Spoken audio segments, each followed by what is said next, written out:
What the hell is that? What? Diablo 3?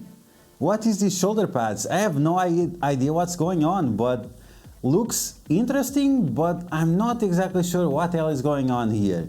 So this is the new Pestilence, this is the new Morgan Le Fay, and I don't know if she's getting some additional gamma radiation or what the hell is going on, but she's very green. So okay, so this is the new Morgan Le Fay, this is the new skin that the Horsemen of the Apocalypse are going to get. So as we expected, maybe some of us theory crafted that if indeed Rogue and Morgan Le Fay and Red Hulk and Archangel were going to be the Horsemen of the Apocalypse, for sure they needed some kind of different skins, and it seems that it's going to be the case. And I'm not exactly sure about the look. I kind of prefer the original look, but yeah, sure, whatever. We'll see in game exactly how it looks. So we are going to take a look at this new blog post that just blew up everyone's mind. Not only they talk about the skins for the Horsemen, also tier 8, level 8 abilities. No, it's not Zetas, but it's level 8 abilities that some characters will have access to. Some of those abilities look more interesting than others. Then Isolate Blue, level 5, finally. Not only they teased a few months ago that Purple Isolate was coming, we have finally access to Isolate Blue level 5s, and that's going to be a game changer. For example, Fortifier becomes a lot better at level 5. And what else? New legendary events, new campaigns. It's a crazy blog post. I think everyone got their minds blown. Is MSF on maintenance, like Remanek's friend said? As it seems, it's not. It looks pretty interesting. Definitely better than Star Wars Galaxy of Heroes and other games out there. As it seems, the content is definitely flowing on the Marvel Strike Force well. Okay, so let's take a look at this blog post. It has some interesting things to have noticed. So we have Sagas and we have Awakened abilities. So this is the Zetas, this is the level 8 abilities. Of course, it's going to be not only the basics, special and ultimate, but also the passive. That means the passive will be level 6, of course. And the Sagas, what are the Sagas? Sagas is a rebranding of the legendary events that we had in the past. Remember the past? The legendary for Shuri, Omega Red, Invisible Woman, and so on. They had like 7 stages. Well, now the Sagas is going to be the same thing, but instead of 7 stages, it's going to have 5 stages. Each of those stages will have 3 difficulties, and each of those difficulties will grant you different type of rewards. Difficulty 1 is going to be for Gear Tier 13.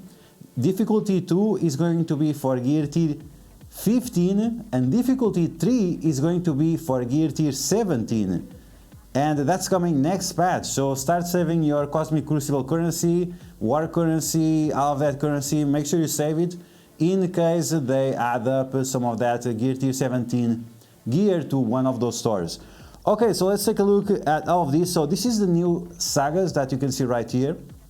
This is going to be on a special tab. We have Apocalypse here. I don't really like this skin. I wish they had the other skin.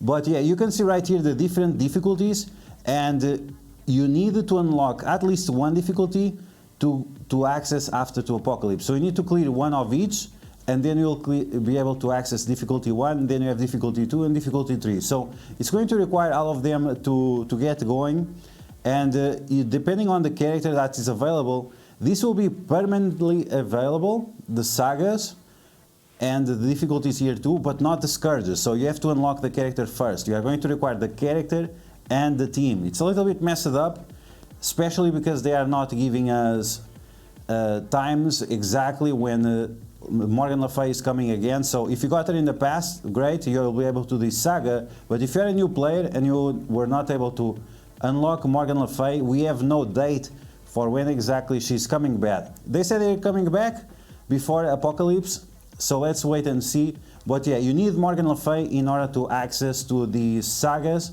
that are coming next patch. Okay, so let's take a look. So there will be a total of 5 Sagas, one for each Horseman, one for Apocalypse, and we'll have a new tab. So here is usually where it says Dark Dimension. So instead of Dark Dimension, it will say Epic Campaigns, and there you'll find the different sagas, but you'll also find Dark Dimension 1, 2, 3, and 4, 5, and probably also Pocket Dimension. So it will be a new hub of different missions. The same way we have the campaign, it's hidden over here, but we have the normal campaign, and this will be the Epic campaign. Okay, very interesting. So here we have the requirements for the different sagas. So for the Pestilence saga, it will require Morgan Le Fay and the full Darkhold team. For the Famine, it's going to require the full Unlimited X-Men and Rogue. Then we have War, then we have Apocalypse. And we have War, Death, and Apocalypse. And you can see right here, not only Apocalypse is going to require the 4 Horsemen, so all the previous legendaries. It's also going to require their required teams. So you have to get up all these teams, and then there are also additional characters that will be required. So not only you have to get up these 20 characters on these 4 teams, you also have to get up additional characters in order to unlock Apocalypse. So it's going to be similar to Dark Dimension 5 in terms of requirement. Tons and tons of characters in order to unlock this guy. It's going to be even worse than Dormammu, which is just lovely. Okay, so you can see the difficulties right here. So we have difficulty 1, 2, and 3, Gear Tier 13, 15, and 17 that will be available next patch 6.3. Okay, so what else we have here? So as you can see right here, to unlock the Apocalypse Saga, you'll have to clear at least difficulty 1 of all the Horsemen in order to access the level 1 difficulty of Apocalypse, and the same goes for each of the difficulties. What's the point of the difficulties? Is that the more difficulties you clear, the more rewards you'll get. Some rewards will be locked behind the difficulty walls, so it's similar like this new Scourge. The higher difficulty, the better, so here is going to be exactly the same. Okay, so rewards. Feet of a Pharaoh. It will give you orange gear. It requires gear T17, but you're gonna get some orange gear, lovely. Gold, yes, we need more gold. Not training materials, nah. It's like sun and oxygen. You can get all the oxygen you want, sun, water. No, you don't need any of that. Oxygen is enough, right? It's like gold is the oxygen, but then sun, training materials, things like that, it doesn't matter. So yes, orange gear, gold, armory 16 fragments, and ISO 8 blue. Yes, always. Okay, so if you clear these difficulties, you are going to get these awaken abilities, you are going to get Horseman skin, and you are going to get ISO 8 blue level 5. And they will say down here that they will give you enough to gear up the legendary character plus another additional character, but keep in mind that those characters that you should gear up should be related with the Horsemen, because maybe that's going to be a requirement as well.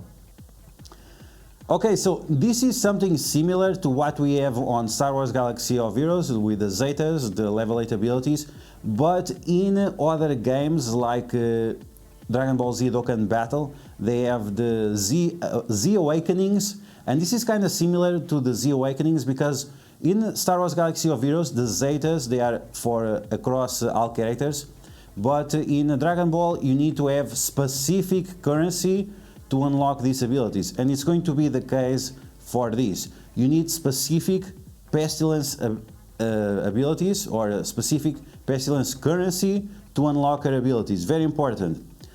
Okay, so let's move on. You can see right here, this is going to be like a mini, it's not like Dark Dimension, because they say that the damage you take in one node, it will not transfer to the next node. So it's individual chapters like the previous legendary events for Omega Red, for Shuri, for whatever.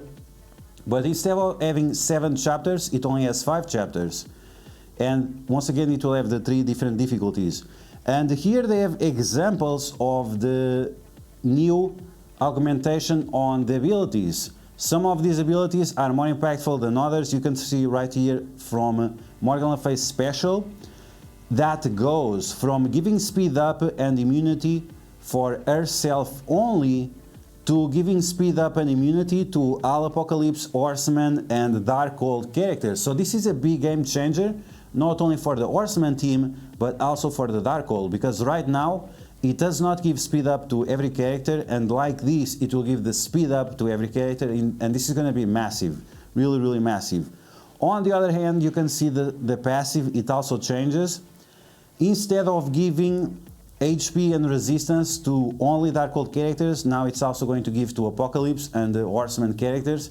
So as you can see, this one is not as impactful because this one affects the original team, and this one it only affects the Horseman team. So it's kind of lame that they don't go a little bit beyond to give a little bit more benefits to the character, but I mean they are already so powerful that I guess that's good enough. Okay, so here they show the examples in game. You can see the new currency right here. If you play the Dragon Ball Z Dokkan Battle, you can be familiar. Each character has their own individual currency. And in Star Wars Galaxy of Heroes, instead you have the Zetas that are all across the board, but they do the same thing. They have specific augmentations for the better characters. Okay, so here we have the passive, pretty much the same, and then we have this new costume. I'm not exactly sure if I like this costume. I prefer the original one, but she doesn't look evil. She doesn't look evil at all. I really don't understand the shoulder pads. She looks like some kind of a fairy or something like that. And I guess it's okay, not terrible, but the face and the shoulder pads really look messed up. I'm not exactly sure what's the point.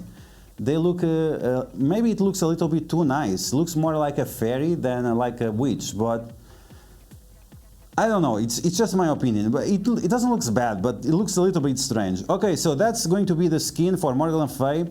And here we have the new, announced 2 years ago, Eyes Away to Blue level 5, finally.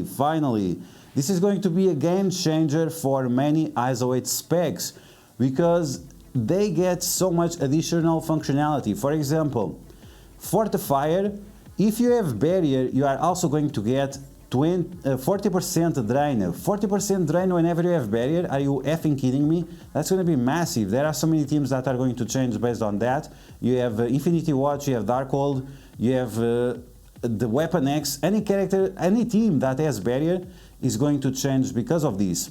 Then you have the Strikers. The Strikers, whenever you attack with the Striker Eyes Away, is also going to steal health from the enemy based on your own health.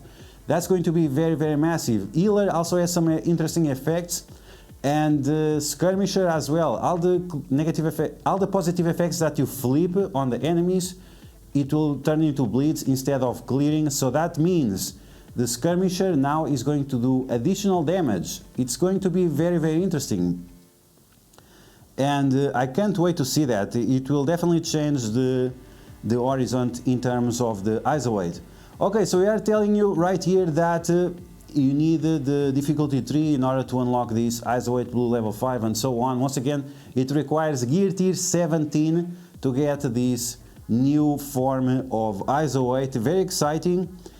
And you have, once again mentioned here, not only you are going to require all 4 Horsemen, you are also going to require the 16 characters related with their teams, plus several strike characters to be announced. So we don't even know. Is it going to be new characters? Is it going to be previous characters? Is it going to be like legendary characters? Very interesting. Let's see. Okay, so that's it for this new blog post. You can see right here that this Morgan Le Fay is massive, almost 300,000 power, 65,000 damage as a skirmisher. So that means whenever she clears positive effects on the enemies, she's going to spread more bleeds everywhere, which is nice because she also spreads negative effects with her ultimate, making it very powerful. And you can see the resistance right here for Morgan Le Fay. It's insane. 42,000 resistance and 27,000 focus. So once again, this reaffirms my theory that the more you try to counter, the more you try to bypass the resistance for Morgan Le Fay, the more you are wasting resources, because it's getting to a point that is literally impossible. Okay, so that's the surprise blog post that we got today. We are getting closer and closer of the patch coming up soon, within a few weeks, maybe 1 or 2 weeks. And we are getting a bunch of new things, new campaigns, new raids, the new sagas and so on. Augmented abilities, level 5 isolate, so good stuff. Is the game on maintenance? Let us know in the comments below if you think the game is on maintenance or not. Is the game perfect right now? No, but we are at least getting content, which is great. But we need to work out on the things that have been bugging the game for a while. But that's all for now. Very exciting stuff, and I'm definitely looking forward for this new patch. And let me know in the comments below what you think about all of this. Do you like the skin for Morgan Le Fay? What do you think about these augmented abilities? Do you think they are worth it? The special looks very, very good in my opinion. The passive not so much. But that's all for now, guys. I hope you guys enjoyed. If you did, make sure you smash that like button. And if you found the video helpful, make sure you share it with your friends on Facebook and Discord. If you're new to my channel, make sure you subscribe for more Marvel Strike Force content. And I will catch you guys later.